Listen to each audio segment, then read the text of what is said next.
সমুদ্রের ঢেউ যেমন কুয়াকাটার তীরে এসে বারবার ভেঙে পড়ে, তেমনি প্রতিদিন ভেঙে পড়ছে মানুষের স্বাস্থ্যসেবার আশা। প্রকৃতির সৌন্দর্যে ভরপুর কুয়াকাটায় যদি স্বাস্থ্যসেবা নিশ্চিত না হয়, তবে এই স্বর্গীয় শহর কেবল একটি অপূর্ণ স্বপ্নের নাম হয়ে থাকবে। লক্ষাধিক উপকূলবাসী আর অসংখ্য পর্যটকের ভরসার একমাত্র জায়গা কুয়াকাটার এই স্বাস্থ্য কমপ্লেক্স। 2012 সালে প্রতিষ্ঠিত হলেও আজও যেন এটি একটি শুধু বোর্ডে লেখা নাম মাত্র।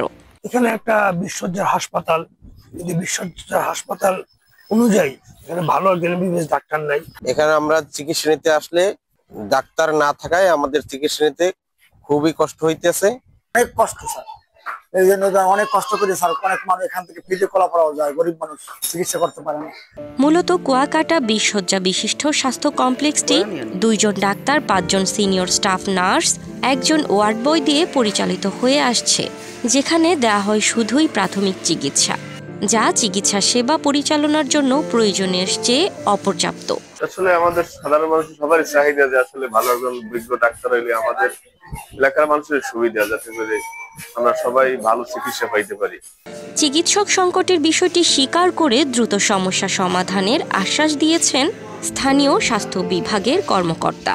কলাপাড়া এবং গলাচিপা সহ সমস্ত পটুয়াখালী জেলাতে চিকিৎসকের প্রচণ্ড সংকট। এই সংকট সত্ত্বেও আমরা চেষ্টা করছি জনগণকে স্বাস্থ্যসেবা দিয়ে যাওয়ার। বিষয়টি আমাদের ঊর্ধ্বতন কর্তৃপক্ষ জানেন। ইনশাল্লাহ যে কোনো মুহূর্তে এই সমস্যার সমাধান হবে। এক্সট্রিম মশার কয়েল প্ল্যান্ট ফাইবার দিয়ে তৈরি, ডেঙ্গু, চিকুনগুনিয়া বাহি সহ যে কোনো মশার বিরুদ্ধে দেয় এক্সট্রিম সুরক্ষা। দেশের অন্যান্য প্রান্তের মতোই এখানেও প্রতিদিন সূর্য ওঠে আর ডোবে একসাথে। সাগরকন্যা কুয়াকাটায় দেশের নানা প্রান্ত থেকে হাজারো পর্যটক আসে সৌন্দর্য উপভোগ করতে, কিন্তু এই স্বপ্নের শহরে অসুস্থ হলে কোথায় যাবে তারা?